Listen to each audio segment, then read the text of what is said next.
প্রিয় শিক্ষার্থীরা আসসালামু আলাইকুম। আশা করি সবাই ভালো আছেন। আজকের লেকচারে আমরা কাজ ক্ষমতা শক্তি অধ্যায়ের খুবই গুরুত্বপূর্ণ একটি বেসিক টপিক নিয়ে আলোচনা করব, যেটি পড়ার পর আপনাদের থিওরি এবং ম্যাথমেটিক্যাল বিভিন্ন কনফিউশনের দূর হবে।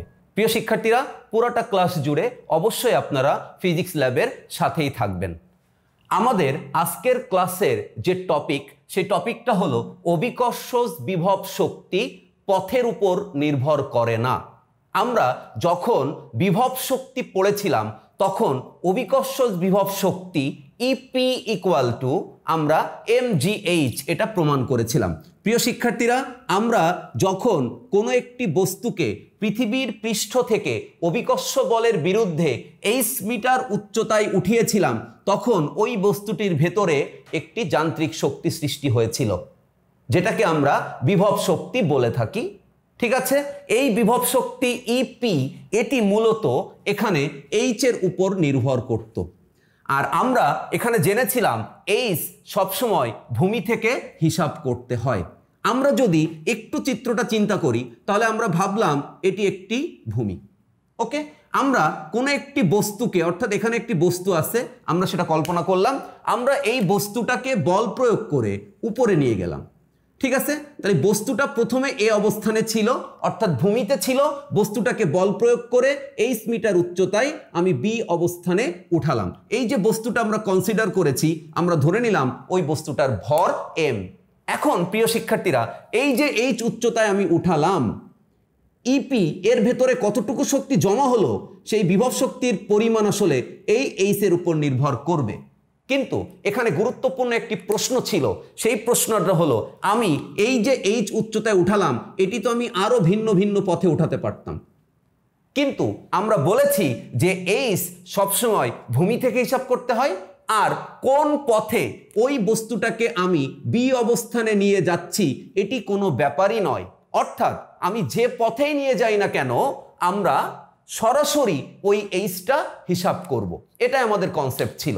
আমরা আজকের ক্লাসে এই বেসিক কনসেপ্টটা আরো ক্লিয়ার করতে পারবো। প্রিয় শিক্ষার্থীরা, এই বিষয়টি বোঝানোর জন্য আপনাদের বোর্ডে একটি চিত্র আঁকা আছে, আমি আশা করছি আপনারা সবাই খেয়াল করতে পারছেন। এখানে এইটি, এই যে এ বি পথটাকে আমরা ভূমি হিসাবে কল্পনা করছি, আর এই ভূমিতে এখানে বিসি হচ্ছে h মিটার উচ্চতা।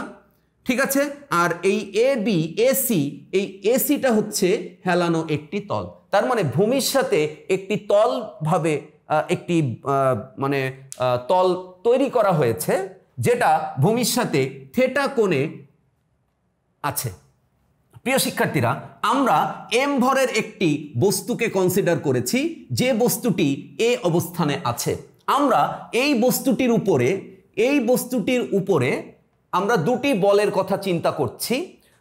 তো আমরা চিন্তা করছি এই হেলানো তল অর্থাৎ এসি তলের উপর দিয়ে কেউ একটা বস্তুকে এফ বলে উপরের দিকে টানছে।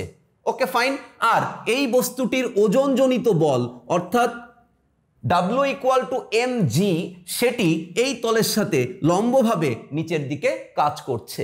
প্রিয় শিক্ষার্থীরা, খুব বেসিক একটা কনসেপ্ট আমরা পড়েছিলাম, সেটা হলো যখন কোনো একটা বস্তুর কাজের পরিমাণ হিসাব করতে হয় তখন আমাকে যে ফোর্সটা দ্বারা আমি কাজটা হিসাব করব সেই বলের পরিমাণ আমাকে নির্দিষ্ট করে দিতে হয়।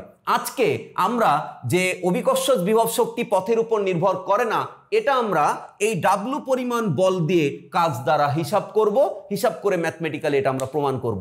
তাহলে প্রিয় শিক্ষার্থীরা, আমরা বলছি এই বস্তুটা এই হেলানো তলের উপরে বল প্রয়োগ করে এ অবস্থান থেকে ওই বস্তুটাকে সি অবস্থানে নিয়ে যাওয়া হলো। এই যে বস্তুটি এ থেকে সি অবস্থানে গেল, এই এ থেকে সি অবস্থানের মধ্যবর্তী দূরত্ব হচ্ছে ডি মিটার। তাহলে প্রিয় শিক্ষার্থীরা, এখানে দুটো বল, একটা হচ্ছে এফ, একটা হচ্ছে ডাব্লু। আজকে আমরা ডাব্লু দ্বারা কৃত কাজ হিসাব করব, কারণ অভিকর্ষজ বিভব শক্তি মানে হচ্ছে অভিকর্ষের বিরুদ্ধে কাজ করা। তার মানে এখানে আমরা এই এফ দ্বারা বল হিসাব করছি না। আমাদের আজকের যে টপিকটা আমরা হিসাব করব সেটা হচ্ছে ডাব্লু দ্বারা কাজ। ঠিক আছে, আমি হয়তো বারবার এই কথাটা বলবো না, তবে আপনাদের এই বেসিক কথাটা একটু মনে রাখতে হবে যে আমরা এখানে ডাব্লু দ্বারা কাজ হিসাব করব। প্রিয় শিক্ষার্থীরা, আমরা একটু চিন্তা করি যে এখানে ডাব্লু দ্বারা কাজ কত হবে। আপনারা সবাই জানেন যে আমরা যদি এই ডাব্লু দ্বারা কাজ হিসাব করি তাহলে কাজের পরিমাণ হবে mg ইন্টু, তার মানে mg পরিমাণ বল প্রয়োগ করেছি আমি বস্তুটার উপর। এই জন্য এখানে আমরা যে বিষয়টা জানি সবাই, সেটা হচ্ছে বল ইন্টু সরণ, এটাই হচ্ছে আমরা জানি কাজ। ওকে, তার মানে আমরা বলতে পারি এটা আরেকটু ভালো করে যদি বলি সরণের উপাংশ, এটা মানে হচ্ছে কাজ। তাহলে আমরা এখানে বলছি এই যে বল, এই বলটা হচ্ছে mg, এখানে সরণ হচ্ছে d। ওকে, আর আমরা একটা সূত্র এখানে বসাই সরণের উপাংশের ক্ষেত্রে, যে সরণটা হয় তার cos থিটা। তাহলে প্রিয় শিক্ষার্থীরা, এখানে আমরা ডাব্লু দ্বারা কাজ করি আর এফ দ্বারা কাজ করি। আমাদের সূত্রটা আসলে ডাব্লু ইকুয়াল টু বল ইন্টু সরণের উপাংশ। তার মানে এখানে বল হচ্ছে ডাব্লু মানে mg, আর ডি হচ্ছে এখানে সরণ cos থিটা, তার মানে সরণের উপাংশ। আচ্ছা প্রিয় শিক্ষার্থীরা, আমরা যদি একটুখানি চিন্তা করি mg ইন্টু ডি, তার মানে আমরা এখানে ডি cos থিটা, এইটাকে একটু এখানে ব্যাখ্যা করতে যাচ্ছি। সেটা হচ্ছে ডি ইন্টু cos থিটা যদি আমরা এখানে বসাই, তাহলে cos আমি বসালাম। এখন প্রশ্ন হচ্ছে থিটার মানটা আমি কত বসাবো। বাচ্চারা আপনারা একটুখানি খেয়াল করেন, আমি যখন ওজনের দ্বারা বল হিসাব করছি আর বস্তুটির যখন সরণ এসি এই হেলানো তলের উপরে হচ্ছে, তাহলে এই ওজন অর্থাৎ ডাব্লু এবং ডি এর মধ্যবর্তী আমরা হিসাব করতে চাই। তার মানে মধ্যবর্তী কোণই তো থিটা। তার মানে এখানে cos থিটা, এই থিটা মানে কোনটা? এই থিটা মানে হচ্ছে ওজন, এখানে হচ্ছে বল, এখানে হচ্ছে ওজনজনিত বল এবং ডি সরণ, এর মধ্যবর্তী কোণ। ওকে, তাহলে আমরা এখানে খুঁজে বের করার চেষ্টা করি ওজন এবং ডি এর মধ্যবর্তী কোণ কত। বাচ্চারা যদি আপনারা একটু মনোযোগ দিয়ে খোঁজার চেষ্টা করেন, তাহলে দেখবেন হেলানো তলের সাথে ভূমির মধ্যবর্তী কোণ থিটা, আর ভূমির সাথে এই ওজন যে কাজ মানে যে কোণে ক্রিয়াশীল সেটা হচ্ছে 90 ডিগ্রি। তাহলে আমরা বলতে পারি এখানে cos থিটার পরিবর্তে আমরা 90 প্লাস থিটা বসাতে চাই। প্রিয় শিক্ষার্থীরা, আমি আবারও বলছি আমরা এখানে ওজন দ্বারা কাজ হিসাব করছি। তাহলে এই ওজন যে বল ক্রিয়াশীল আর বস্তুটির যে সরণ হচ্ছে এসি পথে ডি মিটার সরণ, সেই ডি আর ওজন এর মধ্যবর্তী কোণ থিটা ইকুয়াল টু কত? এর মধ্যবর্তী কোণ theta equal to 90 plus theta. কেন 90 প্লাস থিটা? তার কারণ হচ্ছে হেলানো তল এবং ভূমি এর সাথে কোণ হচ্ছে থিটা, এবং এই বস্তুটার যে ওজনের সাথে যে ভূমি তার কোণ হচ্ছে 90 ডিগ্রি। আপনারা এখানে চিত্র দেখলেই বুঝতে পারছেন। তাহলে আমরা এখানে থিটার পরিবর্তে 90 প্লাস থিটা বসিয়েছি। বাচ্চারা একটুখানি আমরা মনোযোগ দিতে চাই, সেটা হচ্ছে আমরা 4 কোয়াড্রেন্ট যে ম্যাথমেটিক্যাল জ্যামিতিক অনুপাতের একটি টপিক আমরা সবাই জানি। আমরা এই যে এক্স ওয়াই ড্যাশ এক্স, আমরা এই কোণটাকে বলি 90 ডিগ্রি। ওকে, তাহলে এখানে দেখতে পাচ্ছি 90 প্লাস থিটা, তার মানে আমরা 90 প্লাস থিটা মানে এই কোয়াড্রেন্টে চলে আসছি। তাহলে 90 প্লাস থিটা যদি cos 90 প্লাস থিটা হয়, তার মানে এই ক্যালকুলেশনটা আপনারা ম্যাথমেটিক্সে অলরেডি শিখেছেন যে যদি এটা হয় যে cos 90 প্লাস থিটা, তাহলে সেটা এই কোয়াড্রেন্টে হিসাব করা হয়, আর এই কোয়াড্রেন্টে যখন চলে আসে তখন cos চেঞ্জ হয়ে সাইন চলে আসে এবং এখানে একটা মাইনাস হয়। তাহলে প্রিয় শিক্ষার্থীরা, আমরা একটুখানি হিসাব করব।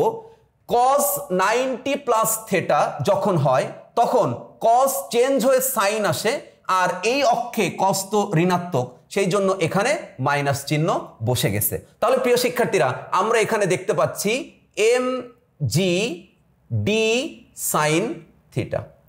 প্রিয় শিক্ষার্থীরা, আপনারা তো একটুখানি হয়তো প্রবলেমে পড়ে গেছেন, একটুখানি চিন্তা চলে আসছে আপনাদের মাথায়, স্যার কি হবে উপায়? যে আমরা তো জানি W equal to F S cos theta, কিন্তু এখানে তো আমি বুঝলাম W equal to F D cos theta হতো, তাহলে তো আমি মেনে নিতাম, বা এরকম হতো M G D cos theta. কিন্তু এখানে তো প্রবলেম হয়ে গেছে, এখানে আসছে W equal to M G D sine theta. তাহলে এখন কি হবে?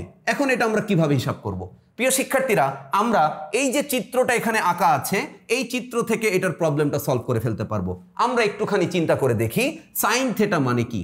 বাচ্চারা, সাইন থিটা হচ্ছে, আমরা সবাই জানি, সেটা হচ্ছে লম্ব বাই ভূমি। বাচ্চারা, এবার একটু আমরা চিন্তা করি তো, এই চিত্রে লম্ব কোনটা? এই চিত্রে লম্ব হচ্ছে বিসি, আর ভূমি কোনটা? ভূমি হচ্ছে এখানে, লম্ব বাই অতিভুজ, লম্ব বাই অতিভুজ। তাহলে এখানে অতিভুজ কোনটা? বাচ্চারা, এখানে অতিভুজ হচ্ছে এসি। তার মানে আমরা বিসি এখানে ধরেছি 8 মিটার, আর এসি এখানে আমরা বলছি হচ্ছে ডি। তাহলে আমরা এখানে সবাই একটু মনোযোগ দিয়ে খেয়াল করি, আমরা এখানে এইচ ইকুয়াল টু লিখতে পারি ডি সাইন থিটা। বাচ্চারা, আমরা সবাই মনোযোগ দিই, এখানে মাইনাস থেকে গেল M G D sine theta মানে হচ্ছে এইচ। বাচ্চারা একটুখানি খেয়াল করেন, আমরা বলেছিলাম যে অভিকর্ষের বিরুদ্ধে যদি কোনো কাজ করা হয় তাহলে সেটা ঋণাত্মক কাজ হয়। তাহলে আমরা ডাব্লুটা কাজ করছে নিচের দিকে, আর বস্তুটা নিয়ে যাচ্ছি তো উপরে, তার মানে অভিকর্ষের বিরুদ্ধে। এই কারণে আমরা ডাব্লু এর জন্য যে সম্পাদিত কাজ এখানে হিসাব করেছি, অর্থাৎ আমরা ডাব্লু দ্বারা যে সম্পাদিত কাজ হিসাব করেছি, সেই সম্পাদিত কাজটা আসলে ঋণাত্মক, এই জন্য এখানে একটা মাইনাস চিহ্ন আসছে। প্রিয় শিক্ষার্থীরা, তাহলে আমরা এখানে বুঝতে পারছি আমাদের যে বেসিকটা এখানে, সেটা হচ্ছে আমরা এখানে এফ বলের জন্য কাজ হিসাব করিনি, ডাব্লু এর জন্য কাজ হিসাব করেছি। তাহলে এই যে হেলানো তলে বস্তুটাকে আমরা উঠাচ্ছিলাম, সেই ক্ষেত্রে আমরা কাজের পরিমাণ পেয়েছি W equal to M G H. যেহেতু এটা অভিকর্ষ বল দ্বারা কাজ আমরা হিসাব করেছি, ওজনের দ্বারা কাজ হিসাব করেছি, সেই ওজনের বিপরীতে আসলে এখানে সরণটা, এই জন্য এটা ঋণাত্মক কাজ হয়েছে। ওকে, তাহলে আমরা W equal to M G H এটা পাচ্ছি। ওকে, আচ্ছা, এবার আমরা একটু খেয়াল করি, আমরা আবার একটু, আপনারা এখন আমাকে বলতে পারেন, আমরা সবাই আর একটু মনোযোগ রাখি, আপনারা এখন বলতে পারেন স্যার আপনি এসি বরাবর বস্তুটাকে উঠাইছেন, ওকে ফাইন, তার জন্য আপনি কাজের পরিমাণ পেয়েছেন এম জি এইচ। আপনি তো প্রমাণ করতে চাচ্ছেন অভিকর্ষ বিভব শক্তি পথের উপর নির্ভর করে না, এই টপিকটা আসলে আপনি পড়াচ্ছেন। এখন প্রশ্ন হলো, বস্তুটা এ থেকে সি বরাবর না গিয়ে যদি, আমি একটু লিখে রাখি, যদি বস্তুটিকে A B O B C পথে সি বিন্দুতে নেয়া হতো, তাহলে প্রিয় শিক্ষার্থীরা আপনারা একটু খেয়াল করেন, আমি বস্তুটাকে হেলানো তলের উপর দিয়ে নিয়েছি, তার মানে এসি বরাবর। এখন আমি বস্তুটাকে এ থেকে বিতে নেব আর বি থেকে সিতে নেব, তাহলে আমরা বোঝার চেষ্টা করব যে এখানে কাজের পরিমাণ যদি এমজিএইচ হয় তাহলে আমরা বলবো সেটি পথের উপর নির্ভর করে না, আর যদি এমজিএইচ না হয় তাহলে আমরা বলবো সেটি পথের উপর নির্ভর করে। প্রিয় শিক্ষার্থীরা, আমি প্রশ্নটা আবার বলি, আমরা বলছি অভিকর্ষ বিভব শক্তি পথের উপর নির্ভর করে না, আমরা সেটা প্রমাণ করতে চাই, এই কারণে আমরা এ থেকে সিতে একটি বস্তুকে নিয়ে গেলাম। ওকে ফাইন, এবার আমরা কি করলাম, আমরা ওই বস্তুটাকেই আর এসি পথে নিলাম না, আমরা ওই বস্তুটাকে এই সি বিন্দুতেই নিয়ে যাব, এটাই আমাদের উদ্দেশ্য। তাহলে আমরা ওই বস্তুটাকে আগে এ থেকে বিতে নেব, তারপরে বি থেকে সিতে নেব, তাহলে এইটা আর একটা বিকল্প পথ, তাই না? আমি এই এম ভরের বস্তুটাকে সি বিন্দুতে নিয়ে যাব, এটা আমার উদ্দেশ্য। আমি বলেছি এটা আপনি যে পথে ইচ্ছা নিয়ে যেতে পারেন। তা আমি প্রথমে দেখালাম আমি এ থেকে সিতে নিয়ে যাব, কাজ করতে হবে মাইনাস এমজিএইচ। এখন আমি বলছি অন্য আর একটা পথ, যে পথটার নাম এ বি সি, অর্থাৎ আমি এ থেকে বিতে যাব, বি থেকে সিতে যাব, আমি দেখতে চাই সেখানে কাজের পরিমাণ কত। তাহলে প্রিয় শিক্ষার্থীরা, এখন এ বি, আচ্ছা, এ থেকে বিতে যেতে ডাব্লু দ্বারা কৃত কাজ। বাচ্চারা আপনারা সবাই বুঝতে পারছেন আমি কিন্তু এখানে ওজনজনিত বল এই W equal to M G দ্বারা কাজের পরিমাণ হিসাব করছি। তাহলে আমি এখানে ডাব্লু লিখবো এ বি ইকুয়াল টু বল ইন্টু বলের দিকে সরণ। বাচ্চারা একটু সবাই খেয়াল করেন, এখানে বল মানে mg, বলের দিকে সরণ মানে হচ্ছে d cos থিটা। এটা আমরা সবাই এখন বুঝতে পারছি। এখন একটু আমরা খেয়াল করি mg d cos এটা হচ্ছে 90 ডিগ্রি। ঠিক আছে, আমরা এখানে কাজের পরিমাণ পাচ্ছি 0। তার মানে এ বি পথে কোনো কাজ হয়নি। বাচ্চারা আপনাদের তো মাথায় হাত, কেন এটা হলো, কিভাবে স্যার এটা লিখলেন? আচ্ছা আমরা একটু খেয়াল করি। আমরা ধরলাম আমি এই বস্তুটাকে, আমরা এখানে চিত্রটা ডেমো চিত্রটা একটু খেয়াল করি। আমি ধরলাম বস্তুটিকে আমি এ থেকে বি পথে নিয়ে যাব। তাহলে বস্তুটি যদি এ থেকে বি পথে যায়, মনে করেন বস্তুটা এ থেকে বি পথে যাচ্ছে। প্রিয় শিক্ষার্থীরা খুব মজা করে শিখবেন এটা। এই যে বস্তুটার ওজন, সেই ওজনের দ্বারা আমরা কাজ হিসাব করছি না, আর বস্তুটা সরছে কোন দিকে, এ থেকে বি এর দিকে। তাহলে এই ওজন আর এ থেকে বি, এই যে সরণের দিক, এর মধ্যবর্তী কোণ কত? এর মধ্যবর্তী কোণ 90 ডিগ্রি। কারণ আমরা এই যে বস্তুটাকে এখানে নিয়ে যাচ্ছি, তার জন্য এই দিকে যে বল, এই বলের জন্য তো আমরা কাজ হিসাব করছি না, আমরা তো ওজনের জন্য কাজ হিসাব করছি। তাহলে এই বস্তুটাকে যদি আমি এ থেকে বিতে নিয়ে যাই, তাহলে এ থেকে বিতে যাওয়ার ক্ষেত্রে এই যে ওজনজনিত যে বল, সেই বলের সাথে এই বস্তুর এ থেকে বি এর দিকে সরণ, এটা 90 ডিগ্রি। ফলে এ থেকে বিতে যেতে আমার কোনো কাজ হয়নি। ওকে, আচ্ছা এবার আমরা একটু চিন্তা করি সবাই, আমরা একটু চিন্তা করি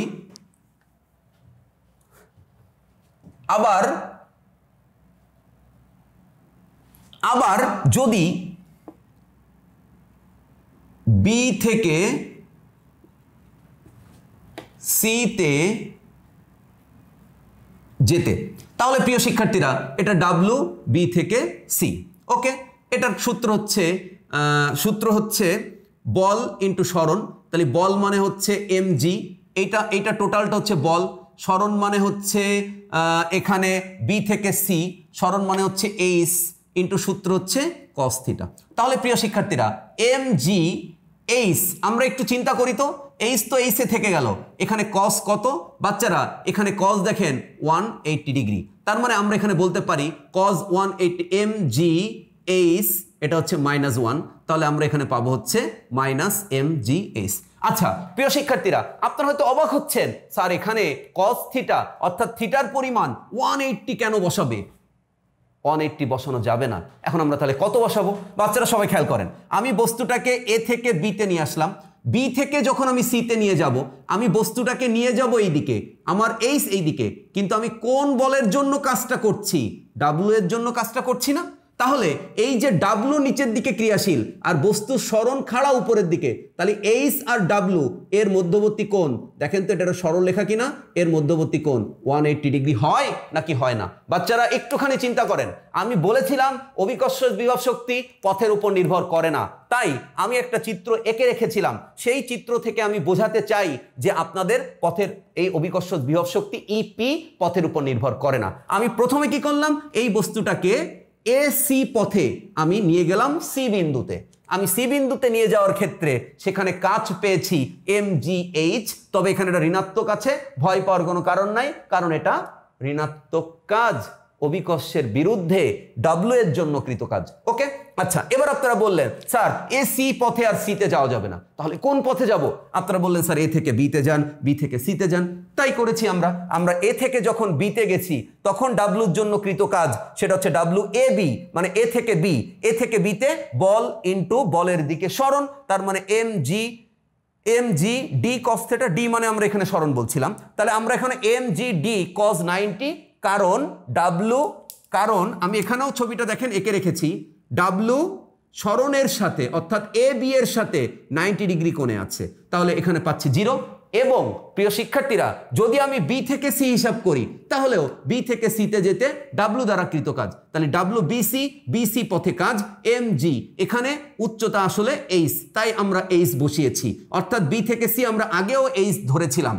আচ্ছা এবার cos থিটা, তাহলে থিটার মান কত? তাহলে আমরা দেখতে পাচ্ছি ওজন, এটা তো আসলে নিচের দিকে ক্রিয়াশীল, আর আমি বস্তুটাকে একদম উপরের দিকে নিয়ে যাচ্ছি, তার মানে একটা একটা বস্তু এখানে আছে, তাহলে বস্তুটার ওজন নিচের দিকে আর আমি বস্তুটাকে নিয়ে যাব উপরের দিকে, তাহলে এই ওজনজনিত বল অর্থাৎ mg এর সাথে উপরের দিকে সরণ এইচ এর মধ্যবর্তী কোণ যদি আপনারা হিসাব করেন, তাহলে আসলে এই মধ্যবর্তী কোণ হবে দেখেন এইখানে 90, এইখানে 90, অর্থাৎ ওজনের জন্য ভূমির সাথে 90 আর সরণের জন্য উপরে 90, তার মানে টোটাল এখানে একটা সরল কোণ তৈরি হয় 180 ডিগ্রি। cos 180 ডিগ্রি আপনারা ক্যালকুলেটর প্রেস করেন -1। তাহলে আমরা দেখতে পাচ্ছি যে টোটাল ওয়ার্ক অর্থাৎ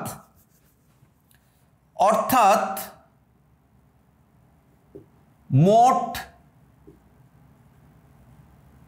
কাজ WABC equal to 0 plus minus mg। আচ্ছা, একটু ভেঙে লিখি, আমরা এখানে বলতে পারি WAB প্লাস WBC, তার মানে এটা 0 প্লাস এটা হচ্ছে মাইনাস mgh, তার মানে এটা হচ্ছে মাইনাস mgh। তাহলে বাচ্চারা আমরা দেখতে পাচ্ছি যে পথে আপনি এই m ভরের বস্তুকে C বিন্দুতে নিয়ে যান কাজের পরিমাণ মাইনাস mgh। তবে এখানে যে কাজের পরিমাণ আমরা হিসাব করেছি সেটা বস্তুটার ওজনজনিত বল দ্বারা সম্পাদিত কাজের পরিমাণ। তাহলে আমরা প্রমাণ করতে পারলাম অভিকর্ষজ বিভব শক্তি পথের উপর নির্ভর করে না। প্রিয় শিক্ষার্থীরা, আশা করি এই বেসিকটা আপনাদের কাজে লাগবে। ওকে, আচ্ছা, আমরা আরো ভিন্ন কনসেপ্ট নিয়ে এই টপিকটাই অর্থাৎ পথের উপর নির্ভর করে না এই টপিকটাই ফিরে আসব। ওকে প্রিয় শিক্ষার্থীরা, আমরা আবার নতুন একটি উদাহরণ নিয়ে আপনাদের সামনে ফিরে এসেছি নতুনভাবে এই কনসেপ্টটা শেখার জন্য। সেটি হলো অভিকর্ষজ বিভব শক্তি পথের উপর নির্ভর করে না। তবে এবার আমরা এর সাথে এই টপিকটির সাথে আরও একটি গুরুত্বপূর্ণ টপিক অ্যাড করেছি, যে টপিকটার নাম হচ্ছে আমরা কোনো একটা বস্তুকে যদি খাড়াভাবে নিচ থেকে উপরে উঠাই, সে মনে করেন আমার হাতে একটি তল আমরা চিন্তা করছি আর আমার হাতে একটি বস্তু আছে, আমি এই বস্তুটাকে ভূমি থেকে খাড়া উপরের দিকে উঠাবো। তো এরকম খাড়া উপরের দিকে উঠানোর থেকে যদি আমি ওই বস্তুটাকে হেলানো তলে উপরের দিকে উঠাই তাহলে আমার শক্তি কম খরচ হবে। তার মানে আমার বলতে পারবো আমাদের হেলানো তলে উপরের দিকে ওঠানো সহজ। ঠিক একই রকমভাবে আমি যদি কোনো একটি বস্তুকে এরকম খাড়া নিচের দিকে নামাই, এর থেকে আমরা যদি এই বস্তুটিকে হেলানো তলের উপর দিয়ে ফেলে দেই তাহলে সে দ্রুত মাটিতে পড়বে। তার মানে আমরা বলতে পারি তাকে হেলানো তলের উপর দিয়ে মাটিতে ফেলা সহজ। আমরা এই উদাহরণগুলো দেখেছি সবাই। প্রিয় শিক্ষার্থীরা, এই উদাহরণগুলো আমরা দেখেছি পাহাড়ে ওঠার সময়, সিঁড়ি দিয়ে উপরে ওঠার সময়। যদি সিঁড়িটা অনেক বেশি খাড়া হয় তাহলে উঠতে আমাদের কষ্ট হয়, যদি পাহাড়টি অনেক বেশি খাড়া হয় তাহলে আমাদের উঠতে কষ্ট হয়। প্রিয় শিক্ষার্থীরা, এই ঘটনাগুলো কিন্তু আমরা সবাই জানি, বাট আমরা কখনো চিন্তা করেছি কেন এমনটা হয়? আবার আমরা দেখেছি যে বড় বড় গাছের গুঁড়িকে ট্রাক থেকে নামানোর সময়, বা আপনারা একটু চিন্তা করে দেখেন, আপনারা যখন গ্যারেজ থেকে গাড়ি নামানো হয় আপনারা দেখবেন একটু ঢালু পথে নামানো হয়। আচ্ছা, আপনারা বড় বড় তেলের ড্রাম বা এরকম কোনো কিছু ট্রাক থেকে নামানো দেখেছেন? এরকম একটা তক্তা দিয়ে ট্রাকের উপর থেকে নিচে এরকম ঢালু বানায় দেয়, সেখান থেকে ফেলে দিলে ও গড়িয়ে পড়ে। আমাদের সিঁড়ি যদি নামার সময় অনেক বেশি খাড়া হয় আমাদের কাছে মনে হয় না আমরা পড়ে যাব বা আমাদের বেশি কষ্ট হয়। ওর থেকে যদি আরেকটু এরকম থাকে, আরেকটু ঢালু থাকে, তার ঢালটা যদি আরেকটু কম থাকে তাহলে কিন্তু আমাদের নামতে বেশি সুবিধা হয়। তাহলে প্রিয় শিক্ষার্থীরা, আমরা আজকের ক্লাসের পর কিন্তু এটা শিখে ফেলতে পারবো কেন আমাদের হেলানো তলে কোনো বস্তুকে উপরে ওঠানো সহজ, ঠিক তেমনি হেলানো তলে কোনো বস্তুকে নিচে নামানো সহজ। এবং সেই সাথে আমরা আবারও প্রমাণ করতে শিখব যে অভিকর্ষজ যে বিভব শক্তি তার মান আসলে পথের উপর নির্ভর করে না, ওর আদি অবস্থান এবং শেষ অবস্থানের মধ্যবর্তী ডিরেক্ট দূরত্বই আমরা হিসাব করে থাকি। প্রিয় শিক্ষার্থীরা, আসেন আমরা মনোযোগ দেই আমাদের প্রথম চিত্রে। আমাদের প্রথম চিত্রে আমরা এক্স অক্ষ একটি অক্ষ চিন্তা করেছি, ওয়াই আরেকটি অক্ষ চিন্তা করেছি। তার মানে এটি একটি দ্বিমাত্রিক চিত্র আমরা আঁকার চেষ্টা করেছি এবং এর মূল বিন্দু থেকে একটি লব্ধি বেগ এই রাশিটা আমরা চিন্তা করেছি। তাহলে এটাকে লব্ধি বেগ নাম দিচ্ছি কেন? এটাকে লব্ধি বেগ নাম দেওয়ার কারণ হচ্ছে এটি আসলে এক্স অক্ষ বরাবর কিছুটা, ওয়াই অক্ষ বরাবরও কিছুটা, সেই দুটোর লব্ধি আমরা এই হিসাবে এই ভিটা পেয়েছি। তাহলে আমরা সবাই আগে জানতাম বা আগে জেনেছি যে এই এরকম যদি কোনো লব্ধি থাকে তাহলে তার দুটো অংশ থাকে, একটা হচ্ছে ভূমি অংশ যেটাকে আমরা বলি ওই যে লব্ধিটার কস থিটা, আমরা আরেকটা অংশকে বলি লম্ব উপাংশ যেটাকে আমরা বলি ওই লব্ধিটার সাইন থিটা। প্রিয় শিক্ষার্থীরা, আমরা কিন্তু সবাই এটা জানি যে এটা হচ্ছে লম্ব অংশ আর এটা হচ্ছে ভূমি অংশ, ঠিক আছে। আচ্ছা, যদি এটা দ্বিমাত্রিক না হয়ে শুধু এক্স অক্ষ বরাবর যেত অথবা শুধু ওয়াই অক্ষ বরাবর যেত তাহলে কিন্তু এর কোনো কি থাকতো না, কোনো উপাংশ থাকতো না। যেহেতু সে অ্যাট এ টাইমে তার দ্বিমাত্রিক ঘটনাটি, তাহলে তার যে লব্ধি তার সেটা লম্ব উপাংশ থাকে আর একটা ভূমি উপাংশ থাকে। এবং আমরা অলরেডি জানি যে কিভাবে এই কোণ জানা থাকলে আমরা কিভাবে, আর এই বাহুটার মান যদি জানা থাকে তাহলে আমরা কিভাবে এই লম্ব অংশ আর ভূমি অংশ বের করি। আমরা জানি cos থিটা ইকুয়াল টু ভূমি বাই অতিভুজ, আমরা জানি sin থিটা ইকুয়াল টু লম্ব বাই অতিভুজ, সেখান থেকে আমরা এটা বের করেছি। তাহলে আমরা বুঝতে পারছি কোনো একটা ভেক্টর রাশির দুটি উপাংশ থাকে যদি সে দ্বিমাত্রিক গতি বা দ্বিমাত্রিক ঘটনা সম্পন্ন হয়। আচ্ছা প্রিয় শিক্ষার্থীরা, আমরা আরেকটি চিত্র দেখব। চিত্রটি আপনারা সবাই খেয়াল করতে পারছেন আমি আশা করছি। চিত্রটি নিয়ে একটু যদি আমরা বলতাম, তাহলে এখানে এম কেজি ভরের একটি বস্তু আছে। বাচ্চারা সবাই খুব মনোযোগ দিয়ে খেয়াল করবেন। এই এম কেজি ভরের বস্তুর ওজন সেটা নিচের দিকে ক্রিয়াশীল। এম কেজি ভরের উপর এভাবে থিটা কোণে একটি বল প্রয়োগ করা হচ্ছে বস্তুটার সরণ ঘটানোর জন্য। আমরা যেহেতু বল একটা ভেক্টর রাশি জানি, তাহলে এই সিনারিওটা ওই 1 নম্বর ফিগারের মতো।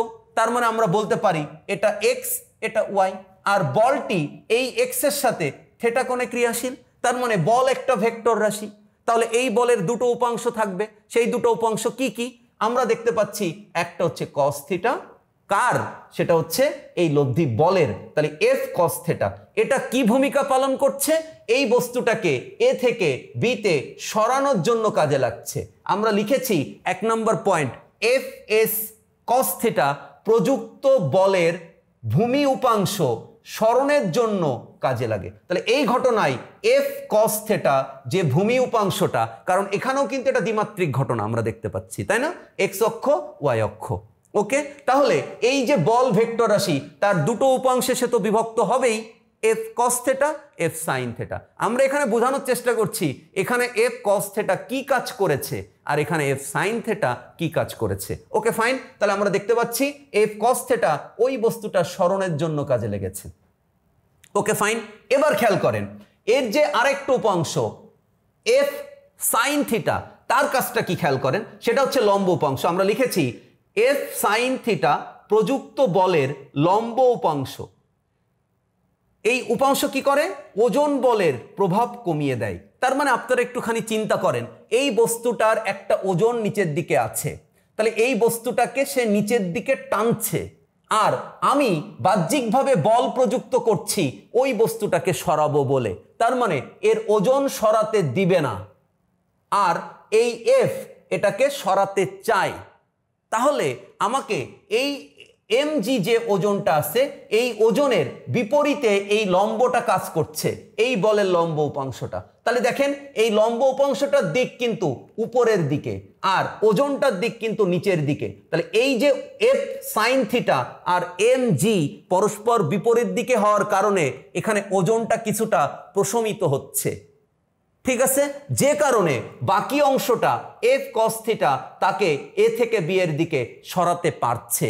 প্রিয় শিক্ষার্থীরা, যখন আপনারা রাস্তায় দেখবেন যে এক ধরনের ঠেলা গাড়ি আছে, সেই ঠেলা গাড়ি যখন ভ্যান সেই ঠেলা গাড়িতে যখন বালি বা ইট বয়ে নিয়ে যায়, তখন দেখবেন ওরা সামনে, মানে ঘোড়ার গাড়ি দেখবেন সামনের দিকে টানে, সেটা কিন্তু পেছনের দিকে ঠেলে না, সামনের দিকে টানে। তো সামনের দিকে টানলে কিন্তু এই সুবিধাটা হয়। আমরাও দেখেন বস্তুটা সরানোর জন্য এটাকে সামনের দিকে টেনেছি, সেজন্য বস্তুটা সরে যাচ্ছে।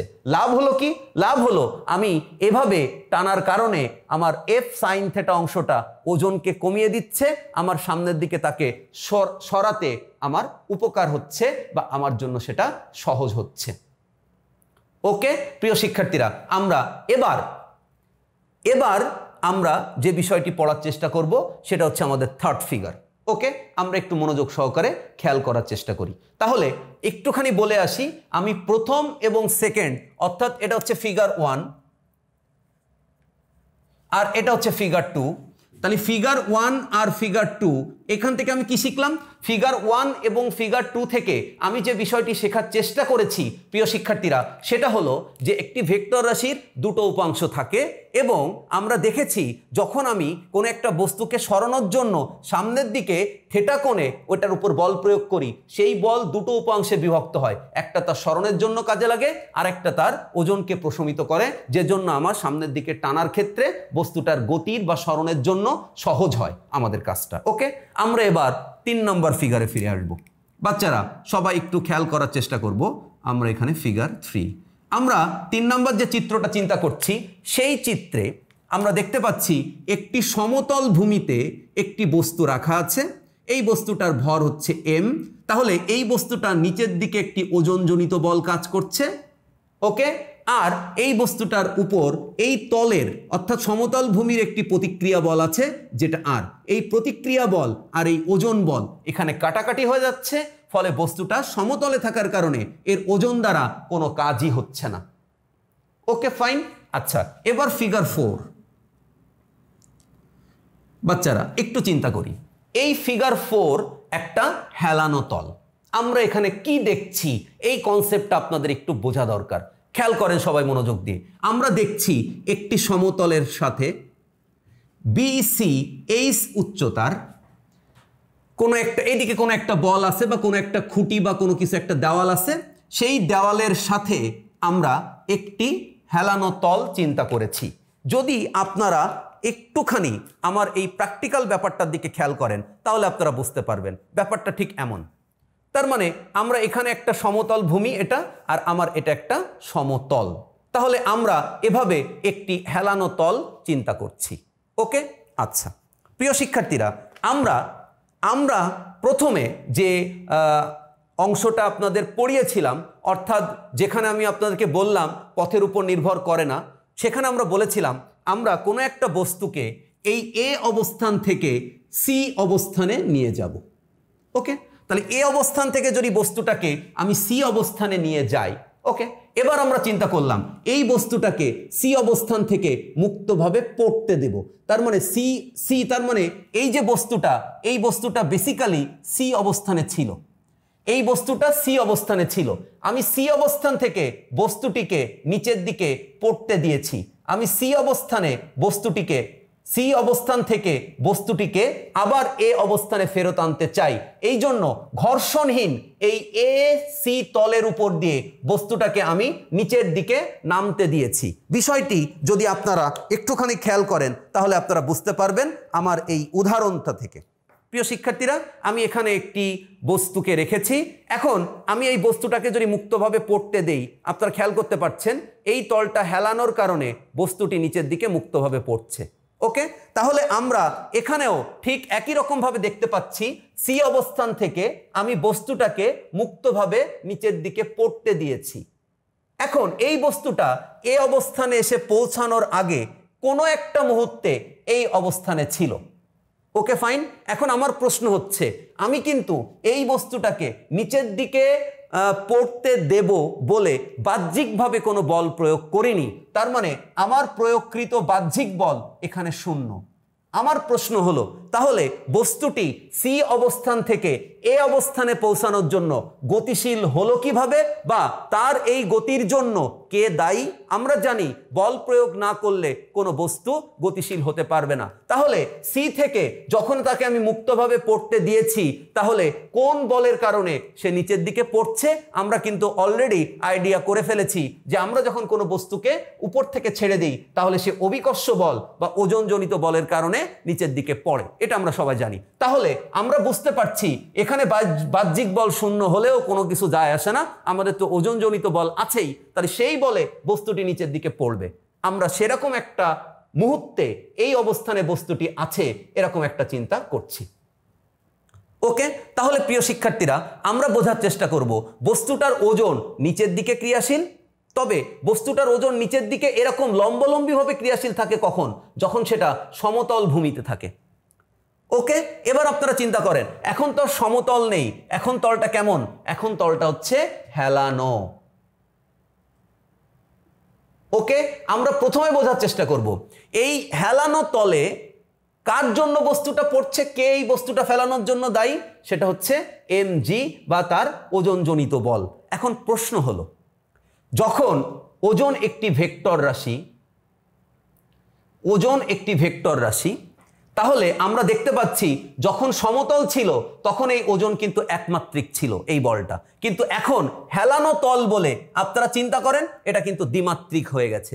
তার মানে ওজনটা কিন্তু আসলে যে ঘটনাটা ঘটবে, দেখেন যে তলের সাথে আসছে, আমরা তো দেখতে পাচ্ছি এই তলের সাথে ওজনটা 90 ডিগ্রি কোণে থাকে, আমরা দেখতে পাচ্ছি এই ওজনটা তলের সাথে 90 ডিগ্রি থাকে, কিন্তু আমরা এই যে এফ দেখতে পাচ্ছি, এই এফ কি, এই যে তলের উপর দিয়ে বস্তুটা পড়ছে সেই তলের সাথে কি এটা 90 ডিগ্রি আছে? প্রিয় শিক্ষার্থীরা, এটি কিন্তু তলের সাথে 90 ডিগ্রি নাই। তার মানে আমরা বলতে চাচ্ছি যখন বস্তুটা সমতলে ছিল তখন বস্তুটার তলের সাথে ওজন আসলে এটা ছিল এটা 90 ডিগ্রি, বাট এখন বস্তুটা আসলে এরকম একটা তলের উপর দিয়ে পড়ছে। বাচ্চারা তাহলে আমরা একটুখানি চিন্তা করি, এই তলের উপর দিয়ে বস্তুটা যদি পড়ে তাহলে তার ওজন আমরা এরকম ভাবে চিন্তা করছি, তাই না? তাহলে এই ওজন, তার মানে তো ওজনটা তো আসলে এরকম। তাহলে এখন প্রশ্ন হচ্ছে এই যে mg এটা কি এই তলের উপর লম্ব? কিন্তু আমরা তো দেখেছি এই তলের উপর সে লম্ব ছিল, আসলে কিন্তু সে লম্ব না। তার মানে আমরা বুঝে ফেলেছি এইটা হচ্ছে লব্ধি।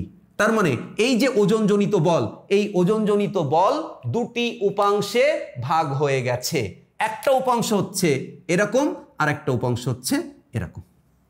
তাহলে প্রিয় শিক্ষার্থীরা আমরা কিন্তু বুঝে ফেলেছি যে এখানে ওজনজনিত বল এটা কিন্তু এই তলের সাথে লম্ব না। তাহলে আমরা এই বিন্দু থেকে অর্থাৎ এর ভারকেন্দ্র থেকে আমরা একটি লম্ব টানবো, আমরা একটা লম্ব টানি। আমি একটু ভিন্ন কালি ব্যবহার করছি, আমরা এটা নীল কালি দিয়ে এটা একটা লম্ব টানছি। আচ্ছা, আমি এখানে এরকম একটা রেখা টানলাম কেন? কারণ আমি জানি ওজন বল একটি ভেক্টর রাশি, তাহলে সে যদি দ্বিমাত্রিক তলে থাকে তাহলে তার উপাংশে বিভক্ত হবে, একটা হচ্ছে, তো আমরা এই উপাংশটার নাম দিলাম হচ্ছে F1।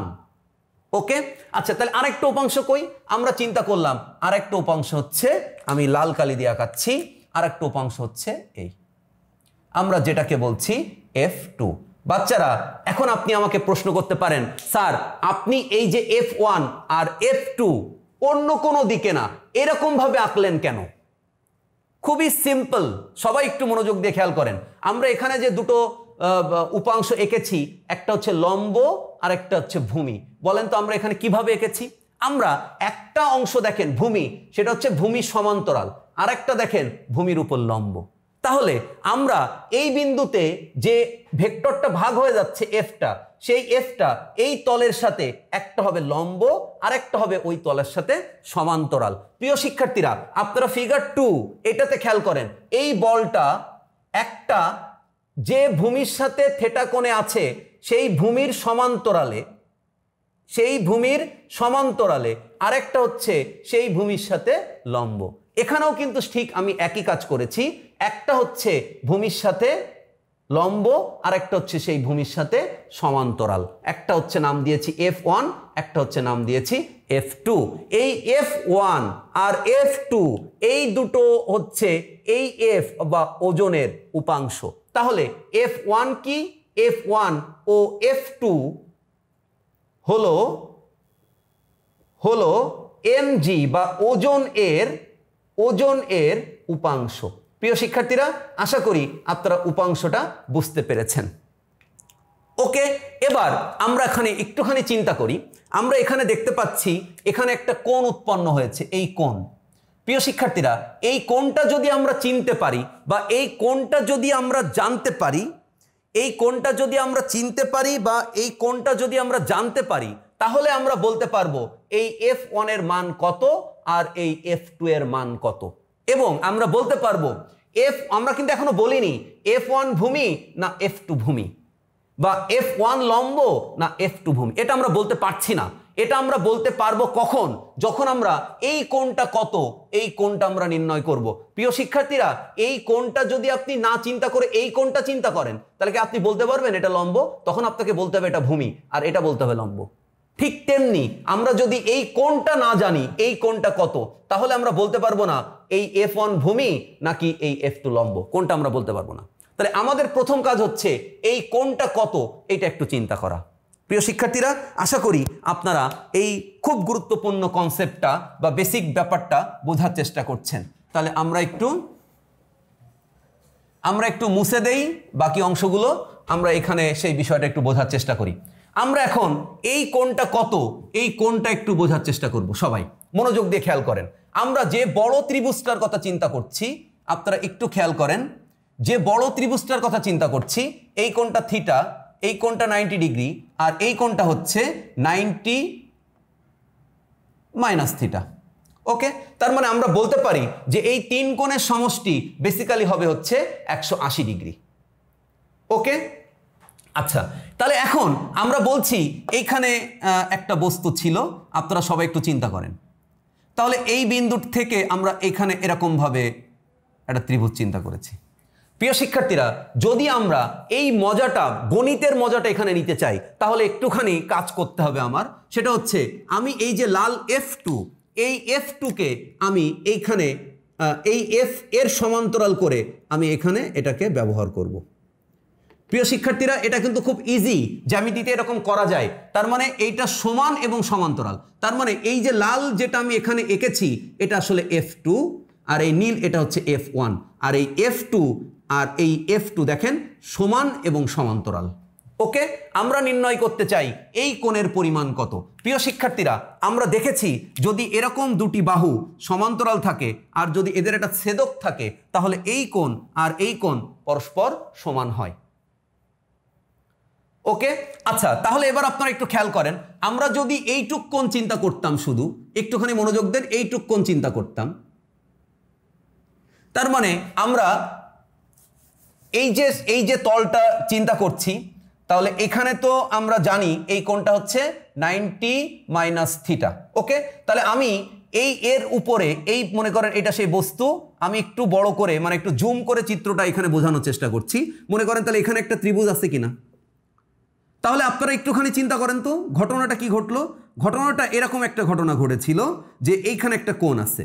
আচ্ছা, এবার আপনারা চিন্তা করেন তো, এইটা হচ্ছে লম্ব, এই বাহুটাও কিন্তু লম্ব, খেয়াল করেন, এইটা সমান্তরাল, এটাও কিন্তু সমান্তরাল।